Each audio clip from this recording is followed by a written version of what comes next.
Hello, everybody, and welcome back to another episode. Today, I'm super excited to be joined by 2023 Danish Player of the Year and PSG forward Amalie Vangsgaard. Amalie, how are you doing today? I'm doing good, thank you. Very good. I'm so excited to chat with you today. Great 3-0 win yesterday, an assist and a goal for you. How is it to be back in good action and competition? It was nice to get back playing some minutes after the Christmas break, so it was nice. How was the Christmas break? Because I feel like last year was a very busy year for you. So how was it to take a few weeks off away from the pitch for a little bit? Uh, Needed, I would say. It was nice to just spend time with friends and family and just like get like the brain turned off from football and just Some have fun. some rest was definitely needed because it looked like you had a very, very busy last year, and we'll definitely delve into that. But before we talk about last year and this year and everything that's going to be upcoming, I want to take it a little back to when you started playing football at 4 years old. How was that for you of kind of like kicking a ball around? Was it everybody around you was doing it in terms of like family and you were like, let me do it, or how did that look for you? I think, well, my parents played football. My older brother was starting playing football at that time, and my cousins and like all the boys around me played football. So yeah, I started also to go to the practices with my brother, and then like it went from there. So you were like usually playing with teams of boys rather than other girls. Yeah, when I was small, like younger, I would say it was basically boys, but then we got a girls team running, and then I was playing with the older girls, and then my own age started coming also, and then like yeah, it went from there. And then from around like age 10, 11, I believe, you went to Fortuna with Brian Sorensen, who is going to become such an important person later on. But when was it that you kind of noticed like football is something that I can pick up on because you were always named Molly the football girl? uh, I think maybe because I started in such a young age, and I always played football with the older girls and sometimes with the boys also. I think I played differently than most of the other girls. And then I went to Fortuna Young, and it went well also. And yeah, Were you yes. always like a winger, fullback, or striker, or is you just kind of played Uh, all across? I think when I was young, I played all over, like goalkeeper, whatever. Never really defender. I Mm. actually have never been a fullback before coming to North Zealand. So you like Always. tested the positions before you chose your favorite one. Yeah, you can say that. But it was kind of like a lot of success in your teenage years from that like 11 to 17 almost with like two Danish titles, Nation Cups or National Cup, sorry, as well as Champions League debut. Was it overwhelming to have that success come at you being so young still? I think at that time, women's football was different than it is now. So I wouldn't say I was overwhelmed, but it was nice to get the opportunities to play with the first team and with the Champions League and win titles. Yeah, it was nice. Yeah. How was it kind of still playing at home? You didn't really have to go outside of Denmark to pursue like proper football. Yeah, it was nice to be able to stay. But of course, you also want to do more at some point. Yeah. And you certainly did a lot of it more afterwards, but kind of like those 17, 18, that latter stages of your teenage years, you were slightly involved in the Danish national team, if I remember correct. I was with the youth uh, national team, so I got injured when I was 15, I Mm, think, almost a year, and was injured for the whole U16 and 17 national team, and then I was coming back for the U19, yeah. and I was asked to go with the U23 national team, and then I stopped my football career. Yeah, and let's talk that about that a little bit because it felt like there was that knee injury that was a little bit complicated. It kept you out for a little bit. And then the return wasn't so graceful. Um, was it hard to kind of adjust back from a knee injury and fight for game time? And like it didn't look like it was a very good time recovering from that injury back onto the football pitch. Uh, I think at that time I still was playing U18 football. So yeah, I think it went okay. And then from there I went to the first team, and yeah. So it obviously it takes time, and I think for everyone having a long injury, the mental part is a struggle sometimes.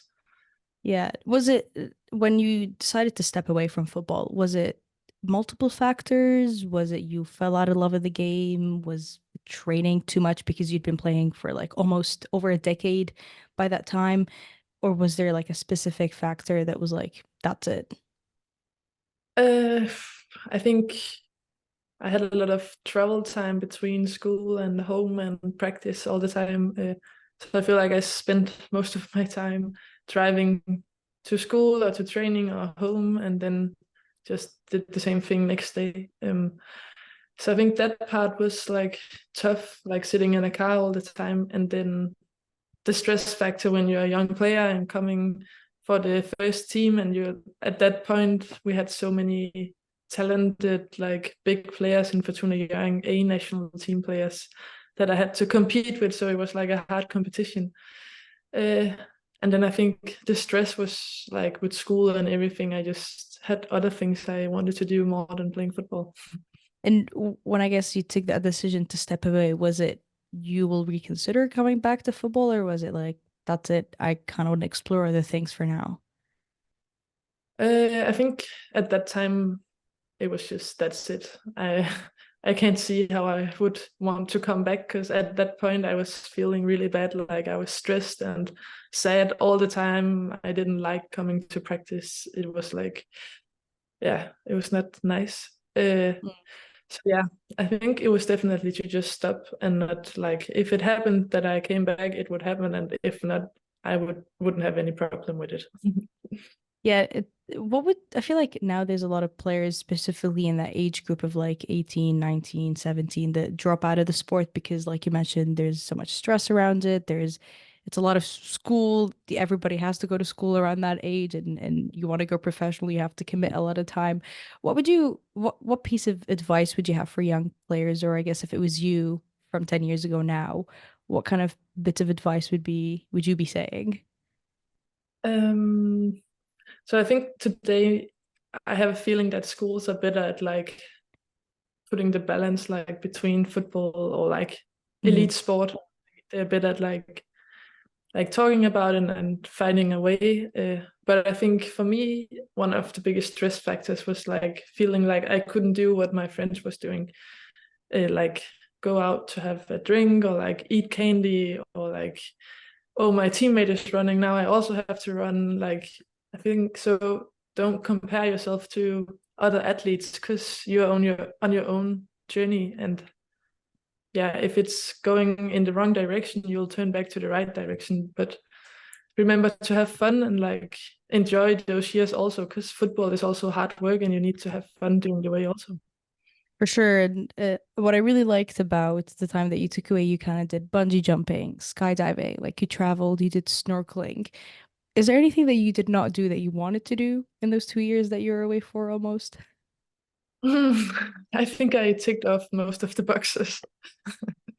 And But yeah, definitely my goal was to just have fun, go out, see the world, and travel and hang out with my friends. Like basic things as having a job during like the summer with my friends, and just enjoying and like be able to say, yes, I can go to do this because I want to do it, where before I couldn't do any of those things, because Mhm. football was like all the time, you have to do this, you have to do this, and yeah, it was hard to balance the two things. Do you feel like now that you've experienced that, if that feeling ever arises again of like stress, too much happening, because it's a pretty busy schedule, and I think with the consistency of you being called up to the Danish team, and like obviously PSG's very busy in all kinds of competition, do you feel like because you experience that, you can say, okay, I need some time away from football, or is that still, I guess, a bit of a hard topic to even discuss in the sport? uh I think for me the most important thing was, before taking the break, I felt like football was controlling what I was doing, like it was already chosen what I had to do. Mm. So I think for me the biggest turnaround was for me to choose football and be like, okay, I choose to do this, and therefore I have to do this. Where before I felt like someone was telling me all the time what to do. So I think the mental part of making it a choice instead of like feeling that I have to do it was like the big thing for me. Yeah. Yeah. Do you feel like there's enough resources now around you, like sports psychologists or just like performance analysts that players can go and talk to, either if that's in the international environment or like club environment or even like not affiliated with either club or international? Is that something that you've been able to seek out, or again, still a work in progress in the sport? Because it feels like with women's football growing, there's still a lot of areas that we need to fill up, such as that. I think at that time where I had my stop from football, it wasn't a thing to have a mental coach or have a sports psychologist with the team. Where now I think, at least in Denmark, all Danish teams have it, and like national team have it, and it's easy to get in contact with someone if you need help, or if you just, because I think what people also have to understand, you don't need to have a problem to talk to a sports psychologist or a coach. Mm. Maybe you just want to like be more focused on some points. And I think that's sometimes the biggest misunderstanding people make with psychologists also, but also sports psychologists. So I think it's definitely developing, and I think like a lot of my colleagues is using it. How have you felt that that has helped you in your development and just you as a player all across? I think to just find a way to focus on the right things and keep like pushing, and like I think the mental part of it is a really big thing of like being the best version of yourself on the pitch, but also outside of the pitch. Hmm. Um, there's a lot of things you can work with, even though you don't feel like you have a problem, because you don't need to have a problem. Yeah, no, I like that that you say that's not that's like a big problem, is that you feel like you need to have an issue to seek out that help when that help could actually help you in ways that you wouldn't even know, if just like a mindset aspect of things. Um, but you did make a return into football, obviously. How did it take a lot of convincing from somebody on the phone to call you and tell you come join us on the squad? Or like, can you tell me the story of how that was? Yeah, so my old coach from Fortuna Young called me because he became the sports director of That's good. of FC Nordsjælland. And yeah, this team was going from the second best league and was trying to get up in the best league, and they were going to play the qualification round to get up. And then he asked if I wanted to help, and I was like, I didn't really feel like it, because I didn't want to be going to Nordsjælland 3 times a week or 4 times a week for training, and that was a big part of why I didn't want to go, was the travel time. So I was like, nah, I don't think so, but I'll think about it. And then I think I didn't call him for almost a month, and then I was like, okay, I'll try, and then or I'll go and talk with you and see like the club and everything, and then I'll see if I want to do it.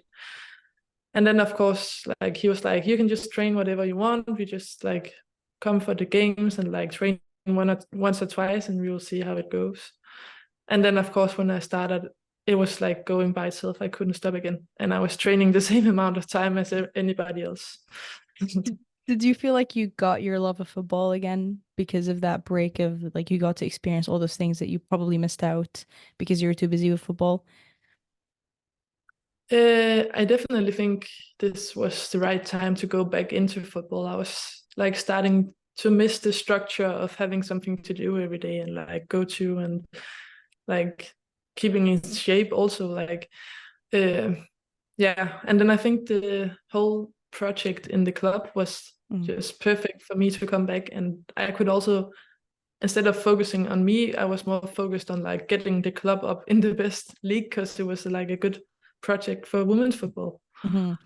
it was more than just your return to football, but I mean it clearly worked out pretty well because you before you even know it, the phone was ringing and Linköping in Sweden was calling you. Given that you had played again most of your time in Denmark and it was at home and again you were still kind of getting yourself back into like a full mode of professional football. Was it a lot of decision making in the back or like Linköping, who has a pretty rich history with Danish players, you were like, yep, I will be there.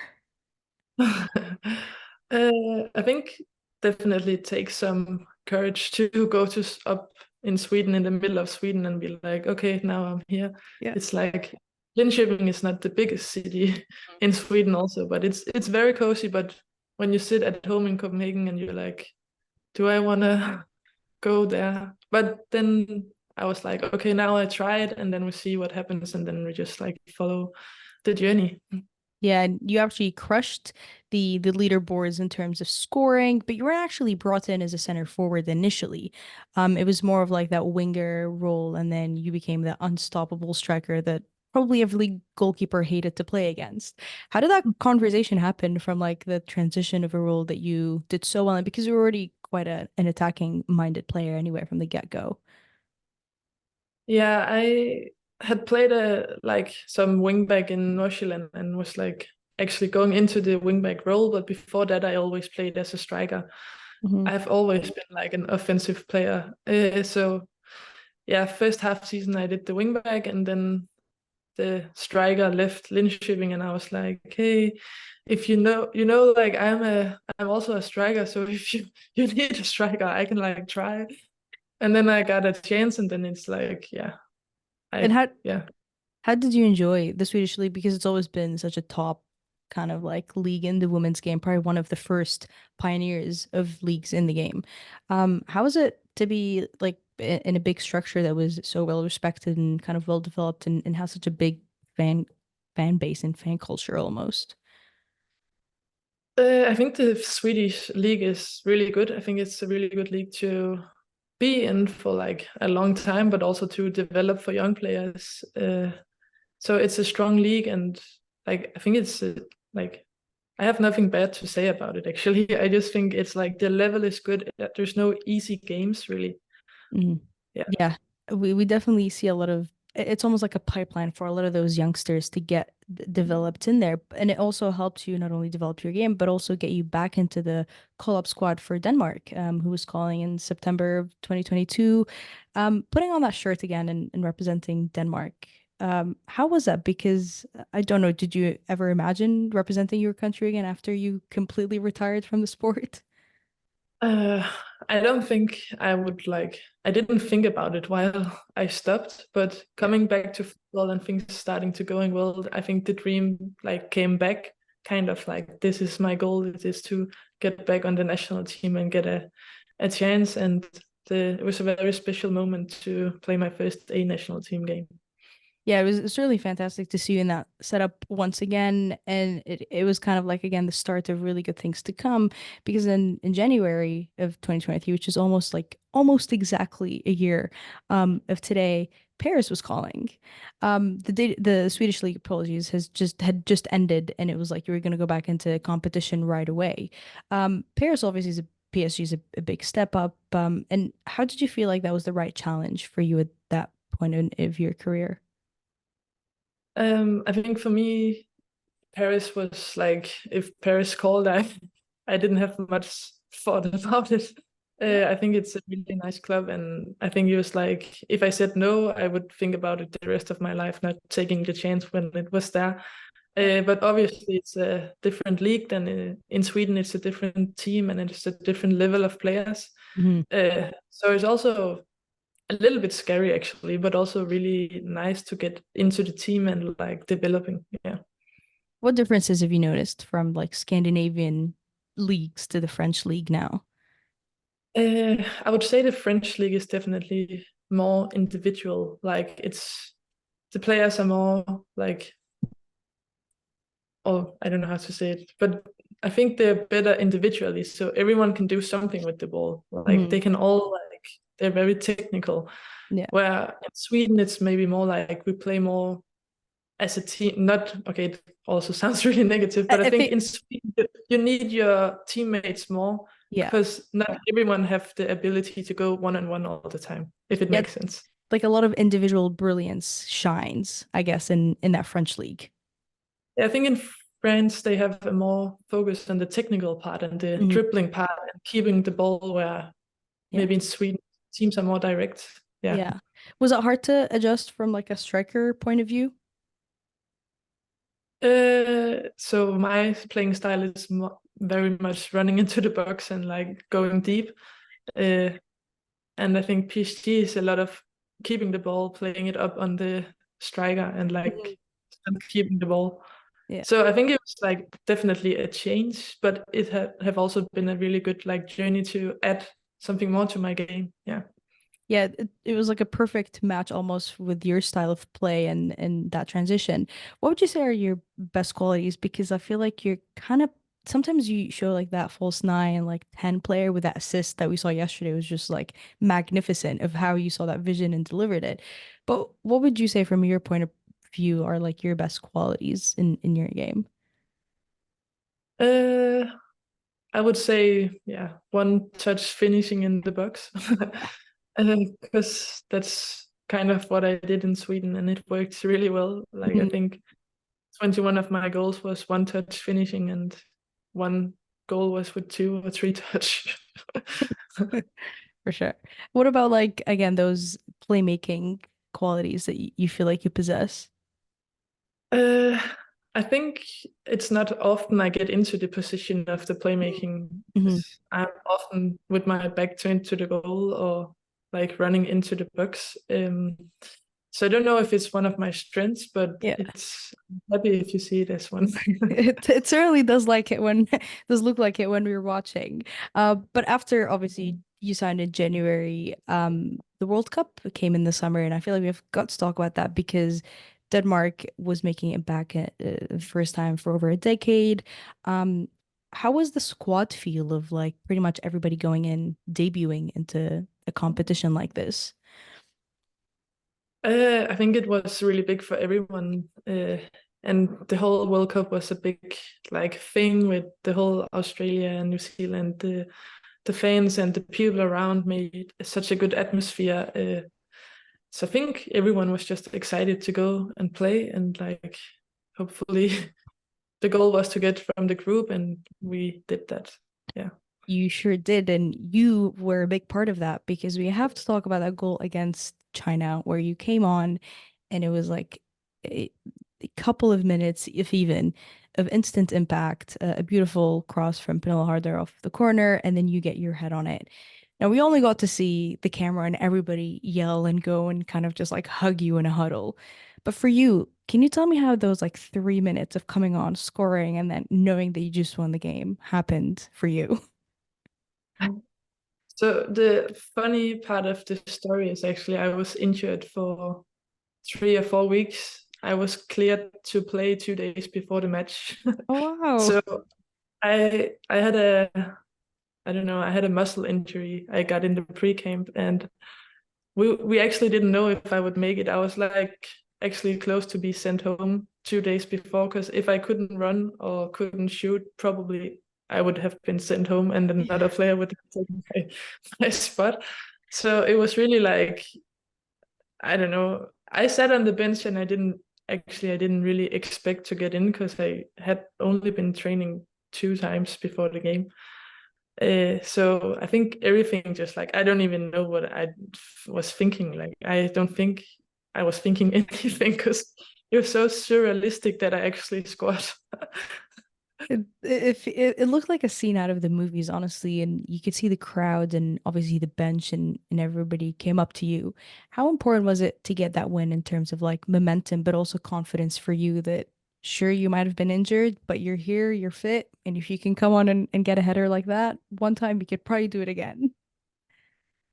I think obviously it's good to get the 3 points, but I think it was just like I like it was just so good for the whole team and like for the whole tournament that we got the win and the goal and like it was just like I think everybody was like high on adrenaline at that point. Mm.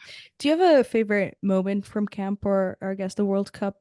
You obviously guys made it to the round of 16, so you were there for quite some time, or definitely longer than a lot of the other nations. But is there like a moment or two that kind of sticks with you from the summer? Uh, Obviously, the goal I think was a really nice thing, but also the game against Australia with 80,000 fans screaming and just making it really nice. I think it was amazing to like try and like when Sam Kerr came on the pitch, I have never heard anything so loud. Like it was more loud than when they scored goals against us. So it was like it was fun. And how was it to see I guess where the point of the women's game has gone with selling out stadiums that big and the reception and the fans being so in tuned? Like from a player perspective on the pitch, seeing it all happen, what is even going through in your head? Or like, do you guys discuss that in the locker room of like, wow, that was incredible what we just played against? Yeah, of course. I think it's a topic in all the locker rooms around the world. I think women's football are taking some big steps and going in the right direction. Obviously, there's some steps for all the games to be sold out and have a lot of attendance all the time. But I think this show that there is an interest for women's football and it's getting more and more accepted. Mhm. And looking at England with like filled stadiums, it's really nice.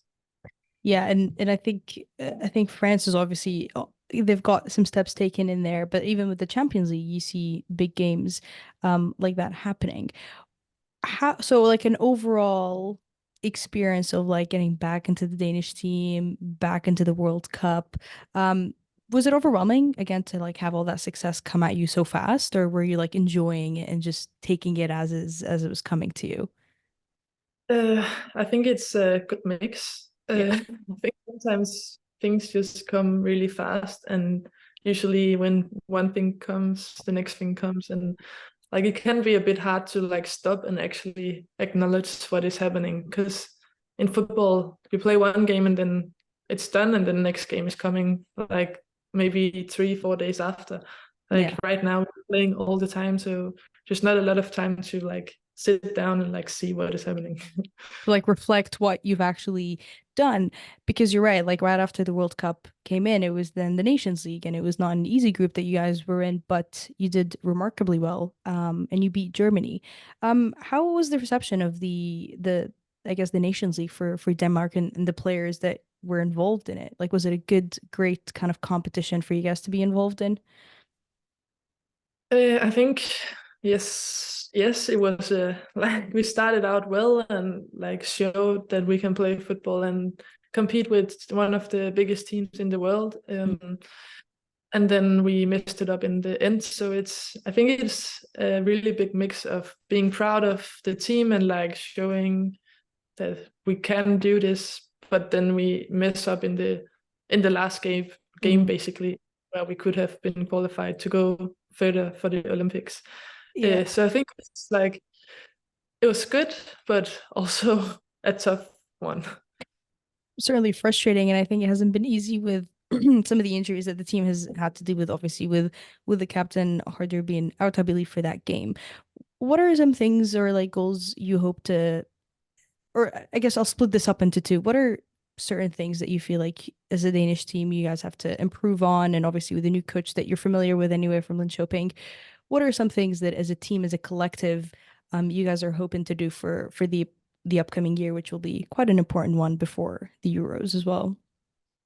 Um, I think to find the playing style more, like the coach obviously have his plan and it's a new coach, and I think he have a lot of things he wanna add to the game. And also maybe have a stronger like whole team instead of being in need of like always you always have some players which is nice like Pernille Harder to have in the team, but we still have to be able to succeed without because injuries happens. And yeah, so I think yeah, building on, and there's so many talents coming up in Denmark, so it's exciting. It is very exciting, and I think it's always such a frustrating thing as well to have to deal with injuries like you mentioned. Unfortunately, we're kind of a little short on time here. So one last one for you in terms of what are some goals that you hope to achieve either with club, country, kind of anything on or off the pitch for you in 2024 now? Uh, yeah, obviously qualifying in the Champions League with PSG would be a big thing. Mhm. Qualifying for the Euros also is going to come.